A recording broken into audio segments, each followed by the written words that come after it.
జోయాస్ proprietary ayurvedic medicine అందమైన ఒత్తైన చుట్టూ జోయాస్తోనే సాధ్యం.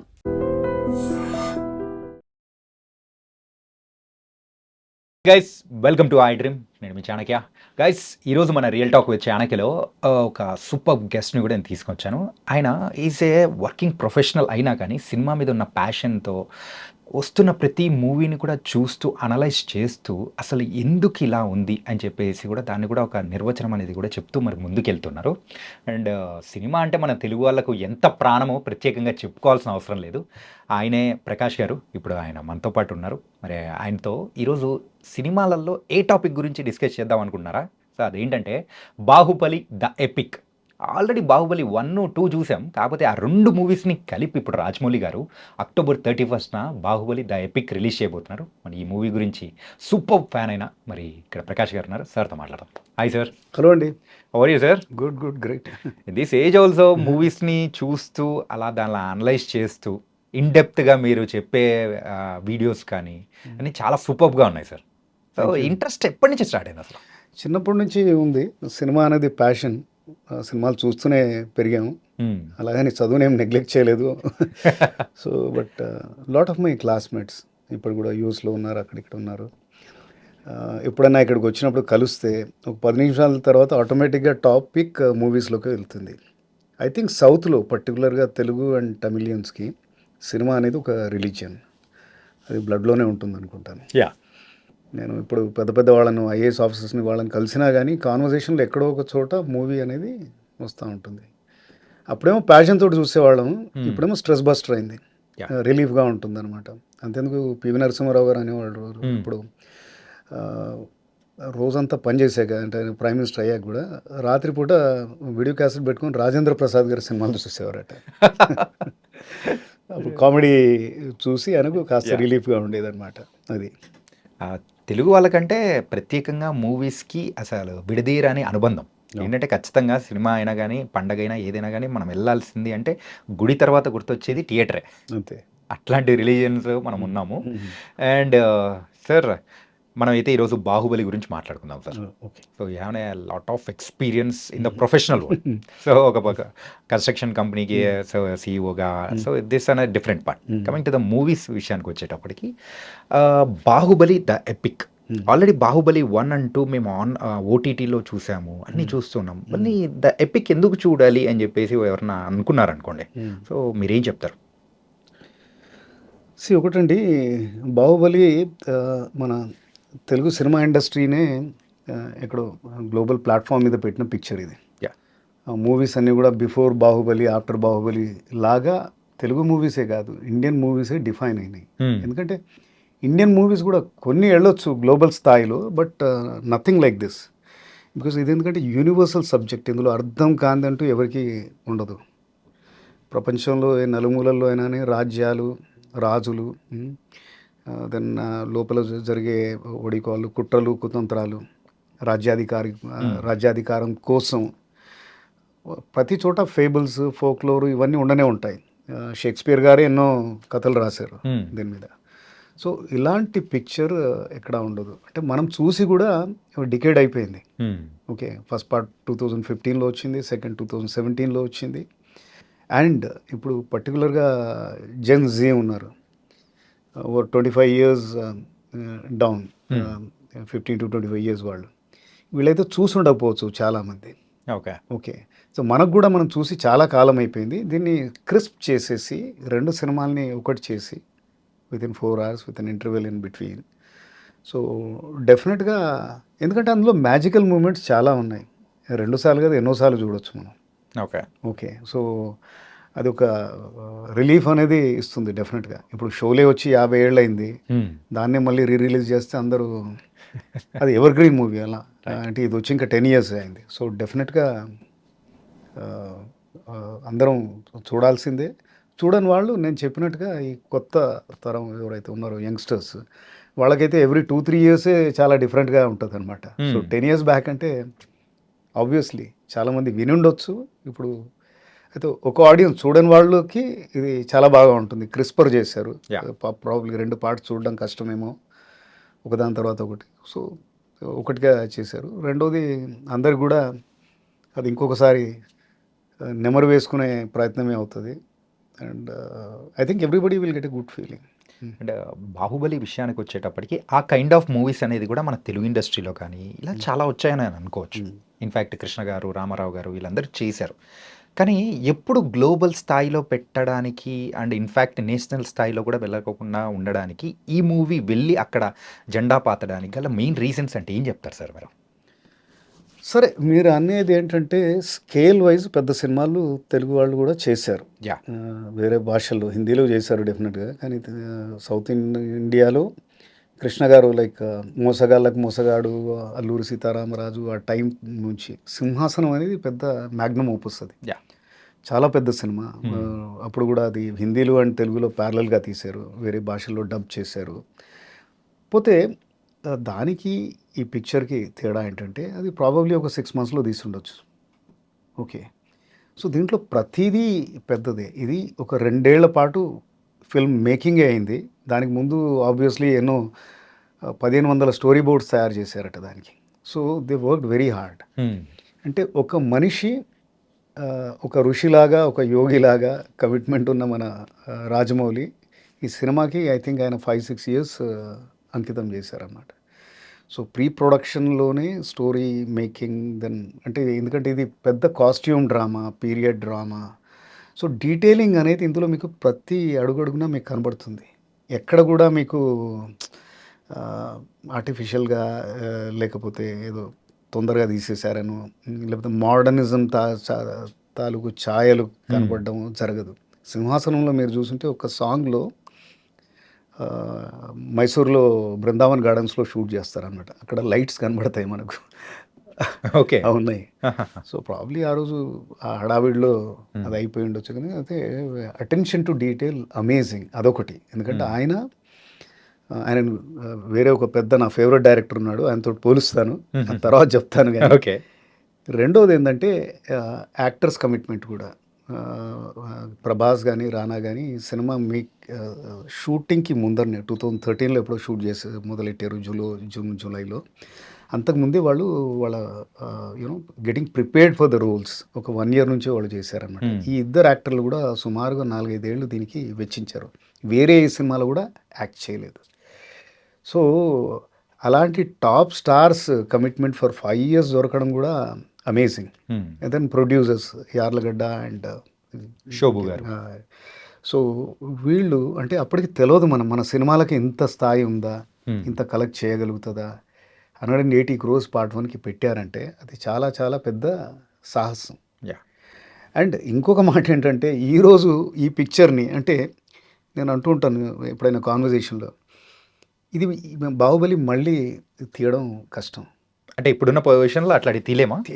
బికాస్ సింపుల్ థింగ్ అంటే బడ్జెట్ 180 crores అప్పుడు తీశారు. ఇప్పుడు యాక్టర్స్ రెమ్యునరేషనే 200-300 కోట్లు అవుతుంది. ఇప్పుడున్న ప్రభాస్కున్న మార్కెట్ కానీ, రానా అండ్ మిగతా ఆల్ లీడ్ స్టార్స్, టెక్నీషియన్స్ బడ్జెట్సే. ఫర్ ఎగ్జాంపుల్ కల్కి Part 1కి ఆల్మోస్ట్ 600 crores అయింది. సో కొద్దిగా సినిమా అటు ఇటు అయితే కష్టం. It will be very very risk making proposition.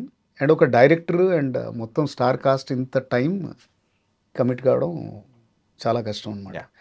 And వాళ్ళు అంటే ఆ డీటెయిలింగ్ ఎంత అంటే ఒక భాషనే వీళ్ళు క్రియేట్ చేశారు. Language with something like Kilki language with something like 750 words తోటి వాళ్ళు ఒక లాంగ్వేజే క్రియేట్ చేశారు. సో ఇట్ వాజ్ అంటే ఒక తపస్సులాగా అందరూ పనిచేశారనమాట.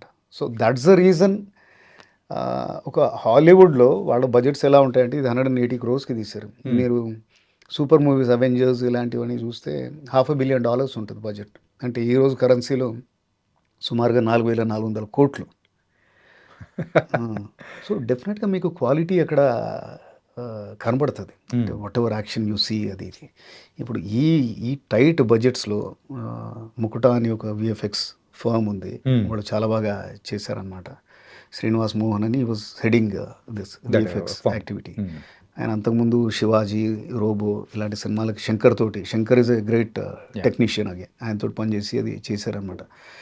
వీళ్ళు సుమారుగా ఒక 600 విఎఫ్ఎక్స్ ఆర్టిస్ట్ ఒక 18 లొకేషన్స్లో డిఫరెంట్ లొకేషన్స్లో ఉండి పనిచేశారనమాట. ఏ సీన్కి ఆ సీన్ అలా చేశారు. సో అంటే ఐ థింక్ ఎవ్రీబడి అంటే ఒక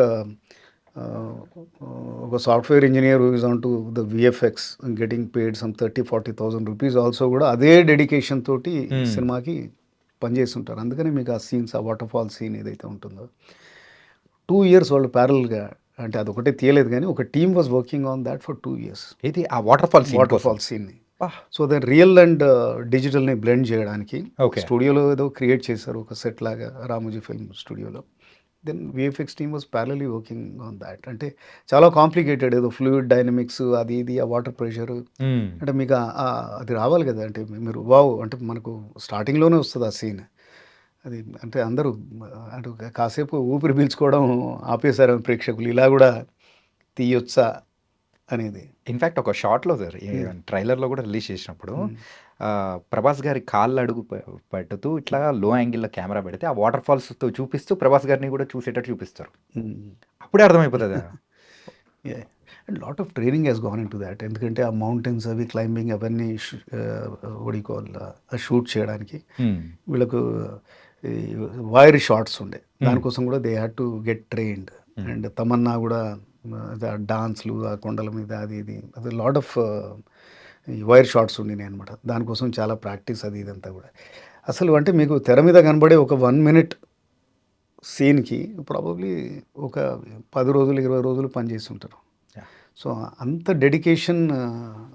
అంటే ఈ రోజున్న అంటే ఇప్పుడు చాలా కమర్షియలైజ్ అయిపోయింది. ఇప్పుడు ఇంకొక ప్రాబ్లం ఏమైందంటే, సరే బాహుబలి మనల్ని అక్కడ పెట్టింది కానీ Baahubali is also a curse for the movie industry. అదేంటి సార్? ఎందుకంటే ప్రతి ఒక్కరు పెద్ద స్టార్స్ డేట్స్ దొరకగానే మనం ఒక పెద్ద ఎపిక్ సినిమా తీయొచ్చు, ఒక 500-600 కోట్లు. అంటే చిన్న సినిమా తీయడానికి ఎవరు ముందరికి రావట్లేదు. ఒక పెద్దది ఏదైనా లార్జ్ స్కేల్ అంటే క్యాన్వస్ చాలా పెద్దది, ఏదో పీరియడ్ సినిమాను లేకపోతే అవుట్ అండ్ అవుట్ యాక్షన్ సినిమాను, లైక్ మధ్యలో సాహో తీశారు కదా ఆ టైప్లో, అట్లా తీద్దామనే దాంట్లోకి వెళ్ళిపోతున్నారు. అంటే ప్రతి ఫిల్మ్ బాహుబలి కాలేదు కదా. So it has its own you know. అదే అందుకే అన్నాను కదా, ఏదో ఐ థింక్ ఒక జనరేషన్లోనో కపుల్ ఆఫ్ జనరేషన్స్లో అలాంటిది ఒక మూవీ వస్తుంది. And coming to the story wise also sir, మనము వేరే మూవీస్లలో కూడా చూస్తూ ఉంటాం ఏంటంటే వేరే రాజ్యాల్లో ఉండే వాళ్ళు వీళ్ళు అని చెప్పేసి. కాకపోతే రాజమౌళి గారు చేసిన స్మార్ట్ మూవ్ అనుకోలో ఏంటో తెలియదు కానీ in between the 5 characters story అంతా కూడా వాళ్ళ చుట్టే తిరిగేటట్టే కంప్లీట్ డిజైన్ చేయడం అనేది కూడా it's a very big task. And also దాన్ని కూడా కన్విన్స్ చేస్తూ చెప్పడం అనేది కూడా పెద్ద అంటే ఆయనకున్న బిగ్గెస్ట్ స్ట్రెంగ్త్ ఏంటంటే వాళ్ళ ఫ్యామిలీ. లైక్ విజేంద్ర ప్రసాద్ గారు వాళ్ళ ఫాదర్. సో ఆయన రాసిన కథలన్నీ కూడా సన్కే రాస్తారు కదా. ప్రతి దాంట్లో అంటే క్యారెక్టరేషన్ బ్రహ్మాండంగా ఉంటుంది, స్టోరీ గట్టిగా ఉంటుంది. And then Keeravani is again family member. ఆ బ్యాక్గ్రౌండ్ స్కోర్ ఈయన సినిమాలకు ఇచ్చినట్టుగా వేరే సినిమాల్లో అట్లా మనకు కనబడదు. అంటే బహుశా ఆయన అంత టైం కూడా తీసుకుంటారు. అంటే ఈయన ఎంతో 100 ఆర్టిస్ట్ స్క్వైర్ అంటే చాలా పెద్ద స్కేల్లో తీశారనమాట ఇదంతా. అదే మీరు అన్నారు కదా స్టోరీ అది అల్లుకోవడం అది ఇది, మీరు ఎంత స్కేల్లో తీసినా ఏం విఎఫ్ఎక్స్ పెట్టినా మీకు కనుక కథలో సోల్ లేకపోతే అది నడవదు. ఇప్పుడు మీకు అవెంజర్స్ ఇవన్నీ సినిమాలు చూస్తూ ఉంటారు, లేకపోతే super heroes like batsmen, super man, ఇవన్నీ కూడా అవన్నీ ఒకలాగా అనిపిస్తాయి. అదే జేమ్స్ కెమెరూన్, ఇంతకుముందే చెప్పబోయాను, జేమ్స్ కెమెరూన్ నాకు అనిపిస్తుంది రాజమౌళి అంటే ఆయనను గురువులాగా అనుకుంటారో ఏమో కానీ, ఎందుకంటే జేమ్స్ కెమెరూన్ కూడా తన లైఫ్ అంతా కూడా మూవీస్కే దారిపోసారు. ఇప్పుడు అవతార్ సిరీస్ లాస్ట్ 15 years నుంచి చేస్తూ ఉన్నారు. ఆయనకు 75 years ఉండొచ్చు సుమారుగా. బట్ ఆయన అటెన్షన్ టు డీటెయిల్ కానీ, అంటే ప్రతి దాంట్లో ఆర్టియర్ అంటారు వీళ్ళని, అంటే ప్రతి క్రాఫ్ట్లో వాళ్ళకి చాలా గ్రిప్ ఉంటుంది అనమాట. ఏ విధంగా అయితే తీస్తారో అవతార్ కూడా చూడండి, అది సూపర్ హీరో కానీ దానికి ఒక అంటే అందరు కనెక్ట్ కాగలుగుతారు. అంటే మనకున్న ఒక సమస్య అంటే ఎకోసిస్టమ్, ఎకాలజీ ఎలా డిస్టర్బ్ అవుతోంది, అంటే ఏదో out of the moon super man వెనకాల ఒకటి ఏదో కట్టుకొని ఎగురుతున్నాడంటే అది అన్బిలీవబుల్ ఉంటుంది. ఇది బిలీవబుల్ క్యారెక్టర్. అంటే మనకు ఎక్కడో ఫోక్లోర్ అంటే మన కథల్లో కూడా మన పురాణాల్లో ఎక్కడో ఇలాంటి అంటే మనకు అన్ని లోకాలు ఉంటాయి కదా, పాతాళ లోకం, ఈ లోకం, ఆ లోకం, ఆ టైప్లో వీఆర్ ఏబుల్ టు కనెక్టెడ్. ఇప్పుడు అంతెందుకు కాంతారా తీసుకుంటే ఫస్ట్ పార్ట్ 30 crores బడ్జెట్లో తీశారు. అందులో విఎఫ్ఎక్స్ అది ఇదంతా ఉంది కానీ story was so strong. It was rooted to our own folklore. మనది చాలా rich country in terms of కథలు. ఫోక్లోర్ అంటే నోటి మాట ద్వారా, అంటే తాత కొడుక్కి చెప్పడం, ఆ కొడుకు తన కొడుక్కి చెప్పడం అలా, అండ్ లేకపోతే వేరియస్ బుర్ర కథలు, వేరే వేరే సాధనాల ద్వారా, అంటే నాట్ ఇన్ రైటింగ్, అలా ట్రాన్స్మిట్ అయిన స్టోరీసే ఎన్నో ఉన్నాయన్నమాట ఫోక్లోర్. కాంతారా కూడా ఒకలాంటి అలాంటి స్టోరీ. కానీ దాని కాంతారా 2 మళ్ళీ హై బడ్జెట్ పెట్టేశారు కానీ ద సోల్ వాజ్ మిస్సింగ్. సినిమా సక్సెస్ఫుల్ కావచ్చు కానీ ఏదైతే ఆ గూస్ బంప్స్ ఏదైతే అది ఇచ్చిందో ఇక్కడ మీకు కనబడవు అనమాట. సో ఎసెన్షియల్లీ ఆయనకున్న బిగ్గెస్ట్ స్ట్రెంత్ ఇస్ వాళ్ళ father story. And Vijendra Prasad గారు కూడా ఎక్కువగా చూస్తే, ఆయనే కాదు పరుచూరి బ్రదర్స్, వీళ్ళు ఏం చేస్తారంటే మనకు ఉన్న పెద్ద గని అంటే ఎన్ని కథలనైనా అందులోంచి పిండుకోవచ్చు అనుకుంటే మహాభారతం. మహాభారతంలో ఉన్నన్ని కాంప్లెక్స్ క్యారెక్టర్స్ కానీ సిచ్యువేషన్స్ కానీ ఇంకెక్కడ ఏ పురాణంలో ఉండదు. సో మీకు చూడండి, ఒక కర్ణుడు ఉంటాడు, ఒక భీష్ముడు ఉంటాడు, అంటే మన కట్టప్ప భీష్ముడు లాంటి వాడే. ఇప్పుడు ఆయన కూడా కౌరవుల పక్షాన ఉంటాడు. భీష్ముడు చాలా మంచివాడు, అధర్మం పక్షాన ఎందుకు ఉంటాడు అంటే అది ఆయన ధర్మం, అది రాజధర్మం అనమాట. ఎవరైతే కింగ్ ఉంటారో ఆయనకి, ఇప్పుడు ఆయన వంశం, సో ఆయన దానికి ఉండాల్సి వస్తుంది, రైట్. సో దెన్ కృష్ణుడు అంటే ప్రతి క్యారెక్టర్లో ఎన్నో షేడ్స్ ఉంటాయి అన్నమాట. అంటే మనం మహాభారతం రాజమౌళి గారు తీస్తే నేను అనుకుంటా 25-30 ఏళ్ళు కూడా సరిపోదు, అన్ని క్యారెక్టర్స్ ఉంటాయి. ఓకే. సో మీరు యాక్చువల్గా ఈ కథ చూసేది ఉంటే ఎందుకు కనెక్ట్ అయ్యారంటే మళ్ళీ అది దాయాదుల ఫైటింగ్, అంటే రాజ్యం కోసం కజిన్స్ పొట్లాడుకోవడం. ఒక దుర్యోధనుడు రాణా అండ్ అర్జునుడు భీముడు ప్రభాస్. సో అండ్ మన ఈమెలో 2-3 ట్రేట్స్ ఉంటాయి. రమ్యకృష్ణ ఒక కుంతి ఉంటుంది, ఒక కైకేయి కూడా ఉంటుంది, అన్ని విధాలుగా ఉంటుంది. ఒక్కోసారి దారి తప్పుతుంది తను, అంటే ప్రేమ, పుత్ర ప్రేమ ఆమెను, అంటే ఆమెకున్న పాత్ ఏదైతే ఉందో, అంటే ఒరిజినల్ క్యారెక్టర్ ఏదైతే ఉందో అక్కడ నుంచి డైవర్ట్ అయిపోతుంది అట్లా. అంటే ఈ స్టోరీ పరంగా okay sir, everything is superb and fantastic, అది ఆల్ ఇట్స్ ప్రూవెన్. అండ్ ఆ మూవీ రిలీజ్ అయిన టైంలో, అంటే ఇన్ఫ్యాక్ట్ ఆ టైంలో చదువుకుంటున్నాను, నాకు కూడా అంత పెద్ద గుర్తులేదు. ఫస్ట్ 2-3 డేస్ అనేది కూడా పీపుల్ యాక్సెప్ట్ చెయ్యలేదు, దెన్ లేటర్ ఇట్స్ గట్ అనే వెరీ గుడ్ రెస్పాన్స్ అని కూడా విన్నాను. సో అయితే మీకు బాగా గుర్తుంటుంది కదా, ఎందుకు ఇలా జరిగింది అనుకోవచ్చు? ఏంటంటే కొన్ని సింక్ కావడానికి, ఎందుకంటే హ్యూజ్ ఎక్స్పెక్టేషన్ ఉన్నప్పుడు వెళ్ళి చూస్తారు. అంటే వర్డ్ ఆఫ్ మౌత్ డిఫరెంట్గా ఉండొచ్చు చూశాక. మీరు చాలా సినిమాలు, ఇది ఒకటేనే కాదు, మీరు షోలే సినిమా కూడా ఫస్ట్ వారం రోజులు ఆడలేదు అసలు. ఓకే. ఇట్ వాజ్ దెన్ అదంతా సింక్ ఇన్ అయ్యి, అది ఎలా అయితే ఒక ప్రళయంలాగా చిన్న చిన్న జల్లులాగా ఉంటుంది, అది ఎంత పెద్ద తుఫాన్ వస్తుందో మనకి తెలియదు అనమాట. ఒక శంకరాభరణం, ఇవన్నీ సినిమాలు కూడా అది ఒడికోవాలి, they took some time to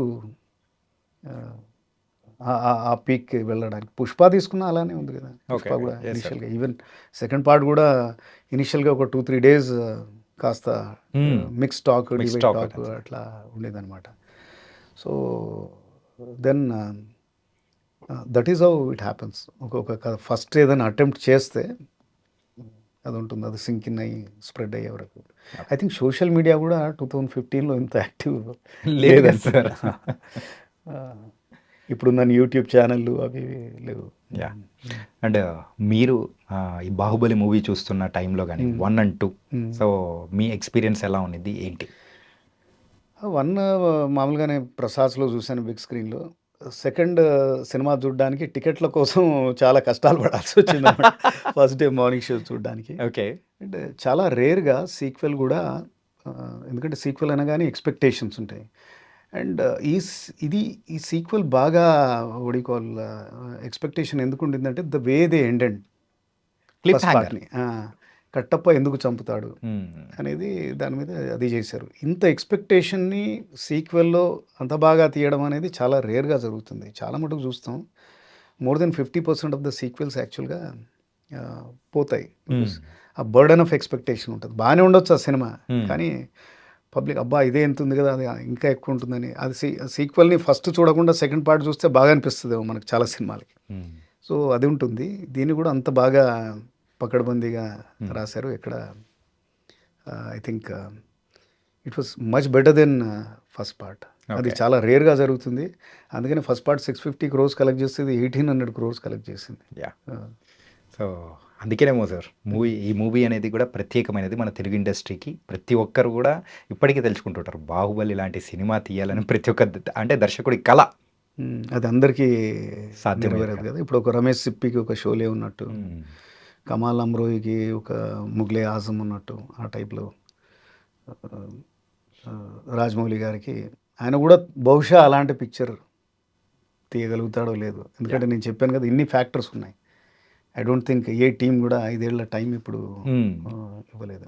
and ఆయన ఆయన ఆయన టీం అంటే ఇంకా సెంథిల్ కుమార్ చాలా రోజులు ట్రావెల్ చేశారు ఆయనతోటి, సాబు సిరిల్, వీళ్ళందరూ కూడా చాలా అమేజింగ్ వర్క్. ఒక్కొక్కరు బాగా రీసెర్చ్ చేసి, బికాస్ ఇది అంటే 90% of the movie was digitally enhanced. So దీనికి చాలా రీసెర్చ్, చాలా అంటే కొత్తగా ఇది అంటే 10 సినిమాలకు చేసిన సినిమాటోగ్రాఫర్ 11వ దానికి కూడా అదే చేస్తాడు, కొత్తగా ఉండదు. బట్ ప్రతి వాళ్ళకి ఇది ఒక లెర్నింగ్ ఎక్స్పీరియన్స్ ఉంటాయి అది. And final words about the Baahubali the epic మీరు ఏం చెప్తారు? బాహుబలి ద ఎపిక్ కూడా ఇప్పుడు అంటే మనకు సినిమాలు కూడా పెద్దగా లేవు ఇప్పుడు. అండ్ అది ఆ బజ్ అయితే క్రియేట్ అయ్యింది. ఎందుకంటే కొన్ని సినిమాలు మనం ఎన్నిసార్లన్నా చూడవచ్చు. ఈరోజు కూడా అంత పాత తరం వాళ్ళు గుండమ్మ కథను లేకపోతే మాయా బజారు అవి ఇవి చూస్తూ ఉంటారు. నేను ఇంతకుముందు చెప్పినట్టుగా షోలే, ఇంకేనా ఏదైనా పెద్ద యాక్షన్ మూవీస్, ఇంగ్లీష్లో అయితే మనం Mission Impossible, James Bond movies ఎన్నిసార్లన్నా చూడవచ్చు. ఇది విజువల్ స్పెక్టకల్ అంటే ఒక ఫీలింగ్ తెచ్చే ఫిల్మ్. అంటే మీ అన్ని సెన్సేషన్స్ కూడా ఒకసారి మసాజ్ అయినట్టుగా ఉంటుంది అనమాట. మీ కళ్ళు, మీ ఎమోషన్స్. ప్రతి వాళ్ళు ఫిల్మ్కి ఎందుకు వెళ్తారు? ఫిల్మ్లో మేజర్గా ఎమోషన్ అనేది గట్టిగా మీరు కన్వే చేయగలిగితే అక్కడ మీరు సక్సెస్ అవుతున్నట్టు అనమాట. అంటే ఒక ఎమోషనల్ రోలర్ కోస్టర్ డ్రైవ్ అవుతుంది. మనకు తెలుసు ఆ రోలర్ కోస్టర్లో, ఆ రంగుల రాట్నంలో వెళ్తే అది భయం వేస్తుంది, అది ఇది వేస్తుంది అని అయినా కానీ 200 300 ఇచ్చి మరీ అనమాట. సో ఆ ఎక్స్పీరియన్స్ అనేది ఈ సినిమా ఎన్నిసార్లు చూసినా మళ్ళీ ఫస్ట్ టైం చూసినట్టే ఎక్స్పీరియన్స్ ఇస్తుంది. That much I can guarantee you. ఇంకా క్రిస్పర్ అయింది కాబట్టి ఇంకా ఫాస్టర్ రైడ్ అన్నట్టు. ఇప్పుడు మీరు 90 km స్పీడ్లో వెళ్తే ఏదో ఎక్స్పీరియన్స్ ఉండొచ్చు, అదే 120 మీద వెళ్తే ఇంకా బాగా ఉంటుందన్న అది. కానీ కొత్త రికార్డులు ఏమైనా బ్రేక్ చేస్తామో అనిపిస్తుంది సార్. చూడొచ్చు మరి. అంటే ఈ ఎపిక్లో కూడా నేను అనుకోవడం ఈజీగా 200-300 crores అక్రాస్ ద కంట్రీ చేయొచ్చు మళ్ళీ. And so nice, and thank you so much for your analysis, sir. Pleasure having me. Thank you, sir. And for more videos, please subscribe to iDream. Please subscribe to iDream. Please subscribe iDream. And please subscribe to iDream. For more videos, subscribe to iDream. please like, share and subscribe to the channel. Congratulations, iDream. Subscribe to iDream. Subscribe to iDream. So subscribe to iDream Media. iDream की iDream team अंदर की huge congratulations. Please subscribe iDream Media. Please subscribe to iDream. Subscribe iDream. Please subscribe to iDream. iDream అంటే నా కళల channel subscribe చేసుకున్న నోరు తిరుగుతలేదు, మీరైతే గంట గుర్తు కొట్టండి. For more such videos, please subscribe to iDream. Subscribe to iDream. Please subscribe to iDream. Please subscribe iDream Media. Please do subscribe to iDream. Please subscribe to iDream Media. For best entertainment and information, please subscribe iDream. And don't forget to subscribe to iDream.